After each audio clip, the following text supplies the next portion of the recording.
It's dark outside and I've been up in this bitch getting fried. Welcome back to Bestie After Dark, where I read your worst or most interesting dating, romance, and bedroom storytime submissions. As a reminder, if you would like to get your story to me to be read on Bad, please visit ycbestie.com/bad, all lowercase, to fill out my form. If you would like to see all of Bestie After Dark all at once, you can subscribe on my website, ycbestie.com, for early access on Saturdays, as well as to support me as a creator, which I greatly appreciate. If you prefer to hear your gossip instead of watch it, Bestie After Dark is also streaming on all major podcast platforms. The title of your After Dark storytime is Footboy. Okay, this isn't like a date gone wrong, but it's more of like an entire year gone wrong. I titled this Footboy because he, and we'll call him Dakota in this story, is really into feet, and once asked me to call him Footboy in bed. Footboy? I don't usually shame things like this, but Footboy? Facts, okay? Like, who am I to judge but Footboy? Who am I to judge, bitch? I'm the bitch that does the judging. What are you talking about? I am the judger. Like, what? Like, at this point, he is asking to be bullied. Yes. The foot thing is important, though, for when I divulge the really weird shit. So picture this. It's like a Wednesday night or something, a weekday, though. I was up doing laundry, as one does in the middle of the night. I went to grab a laundry pod and pulled the bag out of a basket in the storage above me. And when I pulled it down, with it came a phone. His old phone. And he put it there the last time that I caught him doing stupid shit. So curious little me plugs the phone into charge and waits for it to turn on. He was sleeping, so I knew that I was in the clear to snoop around, but boy was I flabbergasted when I found out that this 23-year-old, bald, skinny, DUI-having rat boy was cheating on me. And not just that, cheating on me a lot with a lot of different women. I discovered a secret Snapchat, all kinds of crazy videos on his ex feed, a second Facebook, messages on different apps from so many women sending him pictures of their feet for free. Ladies, please know your worth. That's so crazy. I agree, dear submitter. That is so crazy. They were doing what? Like, I've divulged before that I have ugly feet. It just is what it is. But, like, I cannot imagine being like, I can't. The funny thing is that he would say all these things that he would do, but he was one of the worst partners I've ever had in bed. He was boring, could barely do more than like 3 pumps before he would make me do the rest of the work, and he was just generally extremely vanilla. Anything I would ask to try, he just wouldn't. We didn't do it enough anyways because he felt guilty all of the time, apparently. Too guilty to sleep with me, but not guilty enough to stop cheating. Been there, sister. That's a rough spot. At what point in this story do y'all just like get down and dirty one time because you wanted to? Like, just once for real, but it was for you. You just needed to get your rocks off. Fuck him. Because for me, there was one time I was just like, you know what? Fuck it. Like, lay down. Anyways, I digress. He had a main girlfriend that knew about me. What? But none of the other girls did. I read through their messages, and not only was he trash-talking me and lying about me to her, he was asking her to stick her toe up his back door and then let him lick it after. You know, friend, how do I say this? Like, I can tell that this was a very hurtful and hard experience for you to undergo at the time, and understandably so. But did you really want the love of your life to be the rat-faced DUI guy who asks random girls if he can stick their toe up his dingle hole and then lick it? That's the love of your life. That's your man. That's your soulmate. That's the future father of your children. I think not. I'm happy that you're not in this anymore. Okay, back to the story. But I just needed to take a second and say that, right? Because, like, this isn't even an example of what I'm usually say that about contextually. But usually it's like, I just met this guy and he was so amazing in bed and he did like this peculiar shit. And it's like, girl, you're not in love with him. You just like freaky shit. Like, it's not his special move. You can teach someone else how to do that.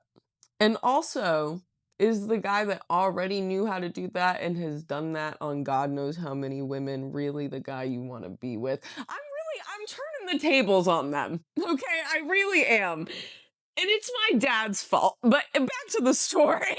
So after this, I go to my room. I told him to get the fuck out of my bed and I sent him to the couch. Mind you, we had just gotten an apartment together and signed a year lease just a couple of months prior to this. And he had been cheating on me for about 11 months, the entirety of our relationship, and still had the gumption to ask me to sign a year-long lease. Crazy, crazy. Anyways, I ended up posting about him in one of the Are We Dating the Same Guy groups for where I lived, and within minutes, multiple girls were commenting. The comments went from girls admitting to talking to him to girls telling stories about having hung out with him, and apparently he was always weird. One girl said that he once asked for one of her shoes that had a hole in it because the hole was the perfect size. Was it a toe hole? Like her big toe came through? Listen, I don't even want to know. How big was the hole? How little was the... Stop. I'm in hell right now. There were a few other stories. One girl said that she'd been talking to him for months and was unsure if she should keep talking to him or not. Like, girl, we're giving you all the reasons not to, and you're still considering it? Facts. My ex-husband has had, that I know of, 2 girlfriends since we have no longer been together. I don't give a fuck. I don't give a fuck at all. Like, I think of this man so minimally. I don't, like, but they come and find me when he starts to, like, show the fucking insanity and, like, actual shit that he has going on. Twice now, 2 different women have come and found me for, like, help, basically, for lack of a better term. And one of these girls, the first one, she was younger, and, like, I really felt for her because she clearly had been gaslit and manipulated, and, like, basically so had her family because his whole family was in on it. Anyways, we have like an hour and a half long phone call, right? I'm telling this girl all of the shit that there possibly is to fucking know, okay? Like, in no uncertain terms. Mind you, I have a recording of this somewhere. The whole conversation at like midnight. Because I was like, I'm so sorry, babe. I don't know you, but I know these people and I don't fucking trust them. So I'm gonna need your verbal consent for me to record this call. Straight like that. But she stayed with him for like 2 more months or some shit. I don't know. She messaged me when she broke up with him, and I was like, "You kind of dumb, ain't you?" Like, I don't know. Okay, let's finish your story. At that point, you get whatever's coming to you. Go for it, girl. Just 0 self-preservation skills. Anyway, his own sister ends up commenting that he recycles other people's trauma and uses it to make people feel bad for him so that he can always be the victim in everything. I still have no idea what stories he told me that were true and were his and which ones weren't, but I know for sure that he was weird. And apparently his sister sent him the post because he texted me threatening to sue me for defamation like 10 minutes after I posted it. I told him to pinpoint the lies and I would delete them, but he couldn't. The text thread for that was hilarious. Anyways, after trying to be his friend and realizing that he was just a fuck-ass little boy that will never grow up, I went no contact. Yeah, because why did you need to be friends with Footboy? You see where I'm coming from? Love yourself. You don't need to be friends with him. I sometimes wonder if Footboy will ever become Footman, but I doubt it. You're so funny. That's the last time I date an ugly guy, because I thought he would hurt me less. Common fallacy, dude. Super, super common fallacy. The title of your After Dark story time is Rubber Waster? ? I met a guy on Facebook dating. We chatted some, and one day he asked what I was up to. I said working out, but there's something I'd like to do later. He asks what, and I send a photo of a 3-pack of Trojans. He said he's also interested in that and that he'll stay awake for me. Imagine that. It turned out his kids were home, so we got down and dirty in my minivan. He did all of the things. It was nice. I decided I was ready to do some of the things for him. I grabbed a rubber out of the pack and wanted to mouth around a little bit before it went on. Imagine my surprise when I got down there and there was already one on. What? And he had put the rubber in my hand, too. 2 rubbers, 1 meat. All I could think was, didn't he take health class? Didn't they teach everyone that double bagging is dangerous? I got it all over with, went home, and I was just so weirded out by it that I never answered the next time he messaged me, but we are still Facebook friends. You know what? You had a hard time letting go. That's okay. You know he sees your posts occasionally and he's like, I miss her in her minivan. The title of your After Dark story time is Hair Sweater. I went on the worst date of my life about 15 years ago. I was talking to a guy that I had this huge crush on in high school, and this felt like my chance to finally get to snatch him up. I went out for hibachi and had some drinks, and I decided I was going to rock his world. We go back to his place, and he tells me we have to be quiet because his roommates were sleeping. I later found out that it was his parents' house. We go into his room, and we're making out. He's wearing a kind of Bill Cosby type sweater. He says it's too hot. He takes it off, and it looks like he is wearing a thick long sleeve shirt until I find out that's his chest hair. Whatever, we continue.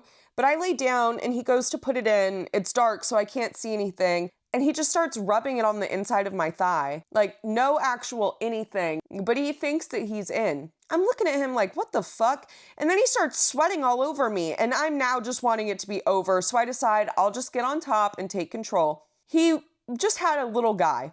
It wasn't really doing anything for me, but I put on a performance. Stop doing that. I know this was 15 years ago, but stop making him feel good for doing nothing.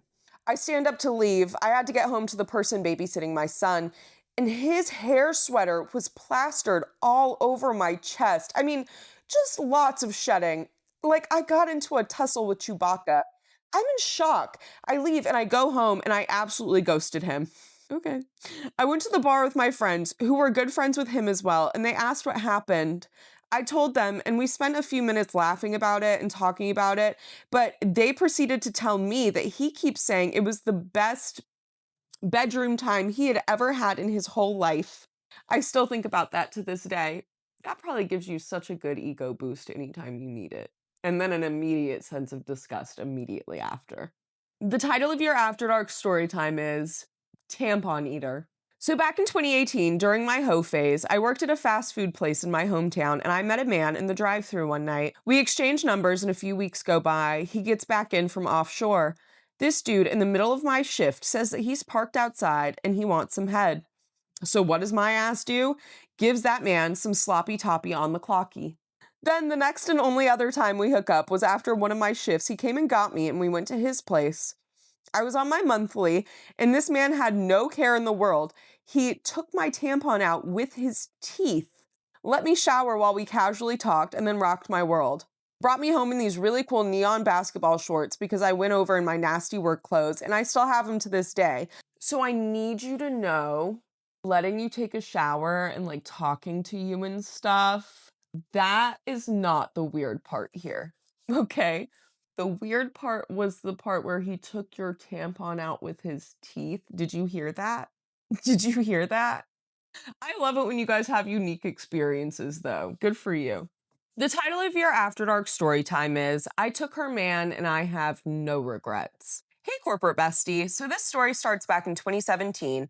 I fucked my life up for a while, and I ended up having to give my daughter, who was 3 at the time, to her paternal grandmother, Dawn, temporarily.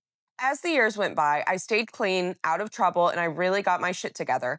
None of it was ever good enough for her, though. She would hold my daughter over my head like a dog treat and pull her away every time I tried to get close. It was the darkest time in my life.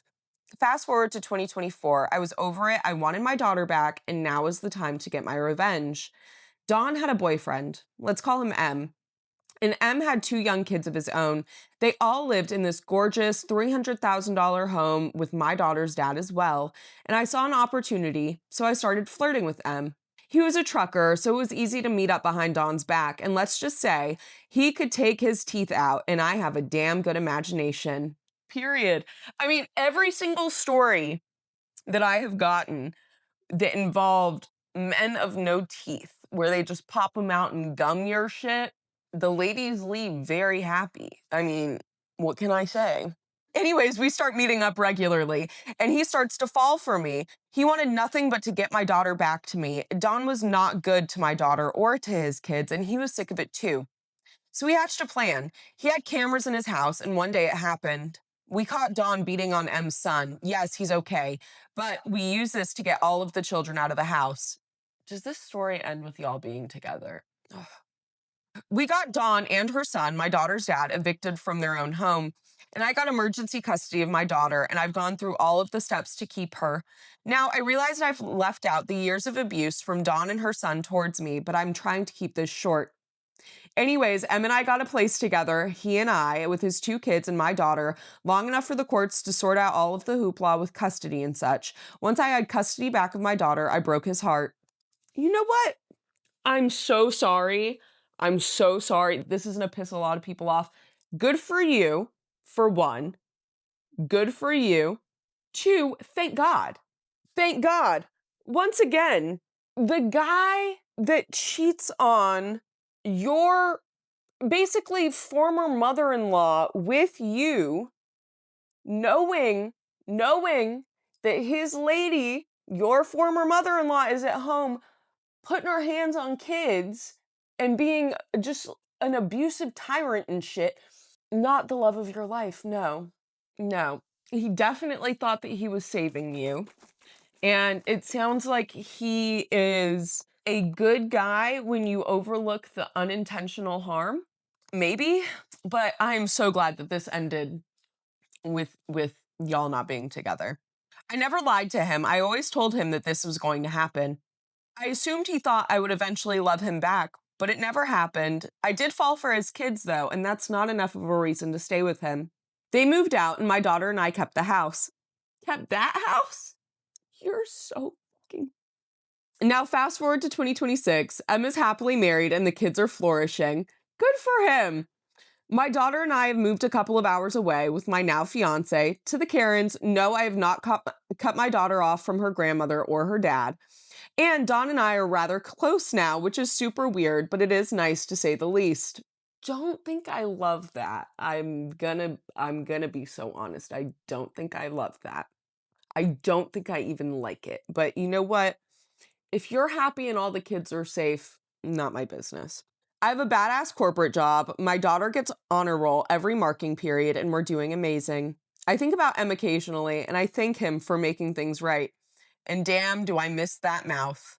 Get your gums back sometime, girl. No, not those gums, but different gums.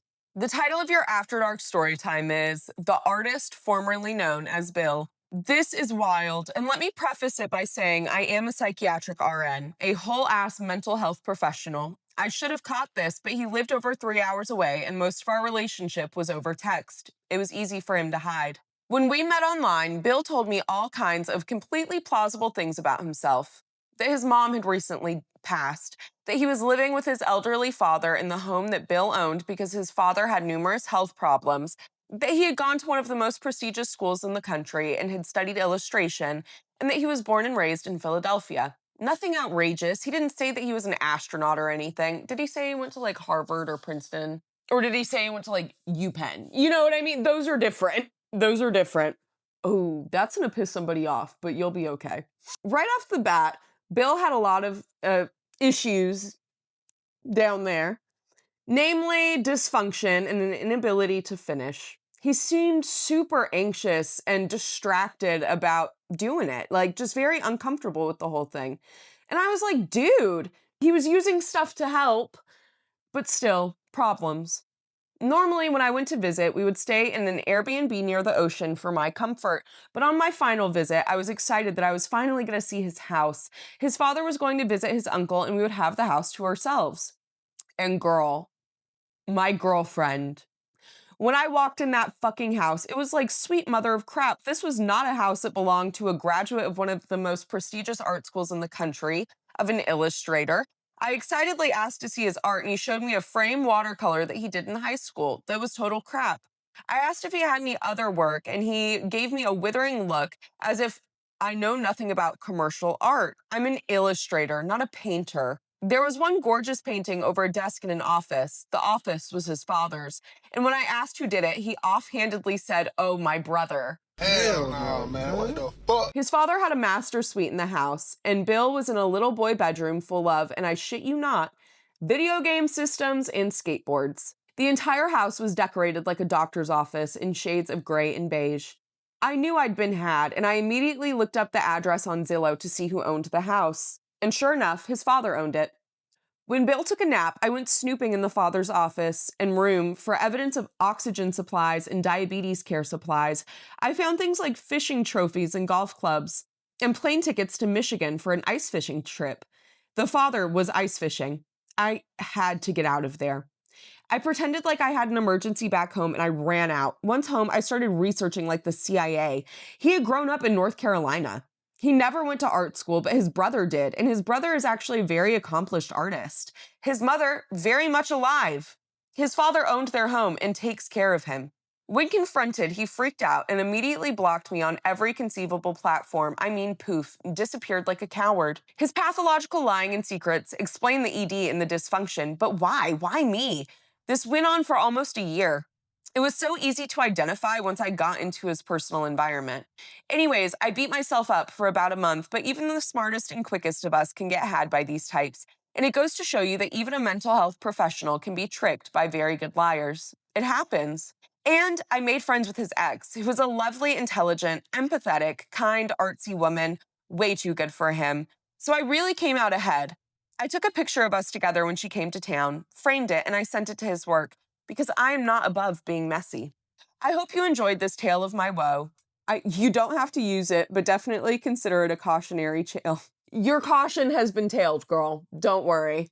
The title of your After Dark story time is I dated a lol cow, but like on accident.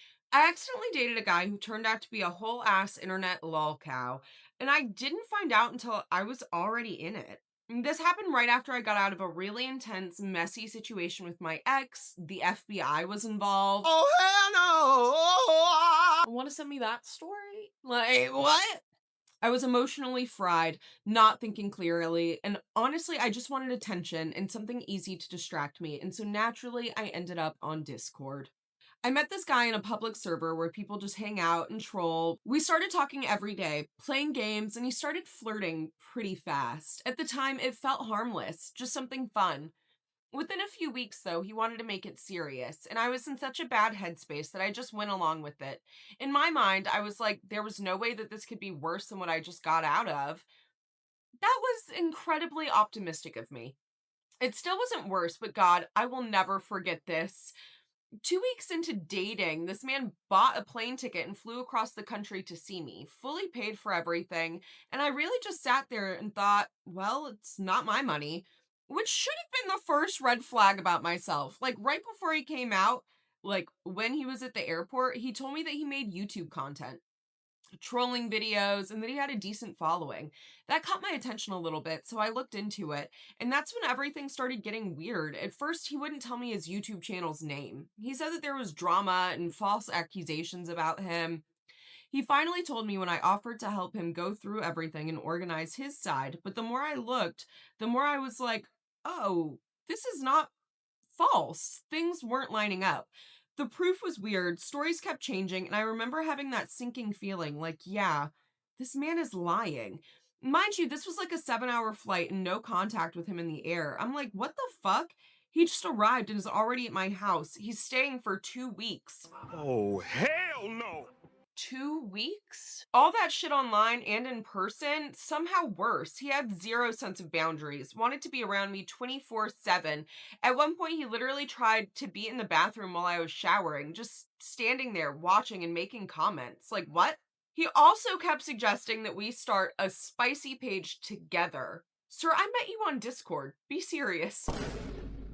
And on top of that, I realized I wasn't attracted to him at all. Like, at all, at all. I tried to gaslight myself into it for a second, but no, I tried. He just was ugly and I couldn't unsee it. The title of your After Dark story time is My Ex Who Married His Mom. All right, bestie, do I have a story for you? I'll just jump right in. We'll go back about roughly 6 years before I started dating my now husband. I lived with an ex that I had only been dating for about 9 months. We moved in together after 3 months of dating, and trust me, I already know. I was 20 at the time, and I didn't have much history with dating at that point. Things were rocky at home, and this guy promised salvation, so being young and incredibly dumb, I said, fuck yeah, ruin my life, and he said, raise hell, praise Dale. Ironically, within the first week of dating, I immediately caught a strange vibe, but I ignorantly ignored it. The guy seemed freaky, and he was, but in like a I'm not mentally sane way. Come to find out, he was really into breeding and became weirdly obsessed with getting me pregnant not even 2 weeks into us dating, which is odd on its own until you add the fact that he also had ED, untreated diabetes, and an alcohol problem. And unfortunately for me, I didn't realize any of this until later in the relationship. I wanted to wait to do it for a while, and we actually didn't end up doing anything until right before we moved in together. Explaining all of this makes it sound like the obvious answer was to just never get involved with him, but here's the thing. He was highly manipulative, narcissistic, and had this really creepy charm about him. And because I was already so naive from growing up in a mainly sheltered home and unstable life, I didn't really know any better. Anyways, moving forward, this guy flirts with all my friends the entire time that we're together. He gets wasted on our couch one night, hanging all over one of my other friends because I went out for a couple hours one night. And when I came home, I got to listen to him incoherently sob about how he was afraid of me leaving. Got mad at me when I left my job after I caught him cheating. And I kept having panic attacks at work and I couldn't sleep at night because I was afraid he would do it again if I wasn't present enough. I hope you're in therapy because as someone who was that level of down bad before, but it sounds like you're in a much better place now. He flashed my best friend when me and her tried to get him into bed one night after he had once again gotten overly, insanely drunk. His cousin was a cunt, and also so was his mom. Come to find out, him and his mom had a strained relationship that caused him to be insanely obsessed with her to an unhealthy degree. For his birthday that he had while we were together, she got him a cheap-ass vacuum. Well, I'd given it away to someone in my own family because we already had a vacuum, and he lost his complete, absolute shit over it. Fast forward, we break up, he blames everything on me, I get the apartment, he moves back in with his cousin. Apparently, he goes on a Tinder spree for a while, which is crazy for someone whose meat doesn't work, and finds this girl who ironically looks almost exactly like his mom if she was a contestant on My 600-Pound Life. Like, I swear if they took a DNA test, I wouldn't be surprised if it came up positive. Fast forward, he marries her. On my fucking birthday. That's rough. The title of your After Dark story time is My Gay Baby Daddy. Happy Pride. Hi, Bestie. This story is kind of hilarious, and it's a little bit of a doozy, so I hope everyone enjoys it. When I was 12, I lived next door to this girl named Kayla. Kayla and I were friends, so I stayed the night almost every single night, and Kayla had an older sister named Alex. Alex had this boyfriend named Jordan that lived with them. He was 19, and Alex claimed that he knew the secrets to the universe, so I asked him once, and he said, well, I don't want to ruin everyone's religion. Okay. Yeah. Oh, okay. He would play video games all night in the living room, so he spent a good bit of time with all of us. Flash forward, and I'm a stupid 19-year-old girl with a baby. I matched with Jordan on a dating site not knowing who he was, but he sure knew me. We would talk for hours about how I was treated in the friend group, etc. We ended up staying together long distance, and I got pregnant again, to which he starts what I call his annual scandals. The first year, I found out that he was on that stuff actively after he quit his job doing computer programming randomly one day because the Indians on his work team were bullying him. Turns out he was doing psychedelics with his roommates instead of working on bank security. He ends up telling me and my father that his roommates were randomly doing it with random people and watching extremely aggressive videos on the internet and other sick things, like buying and selling bank secrets through the dark web. Huh? Didn't you just say he was a bank engineer? The next year, he had herpes, and he wasn't telling anyone he ever slept with because how will I find love? Thankfully, I never got it, but he did have it the entire time we were together. That is how it works. Yeah. The year my dad died, he stole $150K in inheritance and then began severely abusing me through manipulation, physical violence, etc.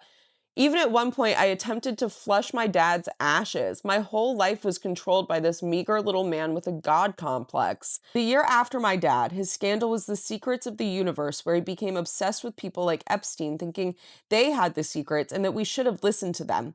He also had a list of celebrities he was convinced had sociopathy and at one point had AI psychosis from talking to ChatGPT for 6 months straight. The final scandal was him being gay. I found over 200 affairs dating back to when we were long distance, and it turns out all of what he said about his roommates doing stuff, he was actually the one doing. The day I found out everything, he begged me not to leave him because it's just Jack in it. Then he and his family proceeded to chase me around in a Prius, which is both hilarious and terrifying. Now we sort of co-parent, and about once a month, Scandal Boy does a scandal. Thank you for sharing this stupidity. The title of your After Dark story time is Freaky Brother Fucker. So this story starts back in 2016. My family took in a girl named Roxanne when she ran away from DSS. She'd left her foster home and hid from the cops for months in my house. We ended up dating for a few months, and my brother was in elementary school at the time, so I thought nothing of it. We went camping one summer, and she cheated on me with a 30-year-old man while my little sister slept outside of their tent. Fast forward 10 years, my brother graduates high school this past year, and I found out yesterday she fucked my brother. She grew up beside him, and I think that it is gross and funny that it happened. So that is actually really disgusting. Brother, ugh. I see why you might think it's kind of funny, because that's some shit. If it happened to me, I'd probably be like, oh, fuck. No, that's actually extremely disgusting. When you think about it, like, it's not as bad as it could be, but good? Fuck no. Thank you so much for joining me for another wonderful week of Bestie After Dark. I look forward to seeing you next time. Bye!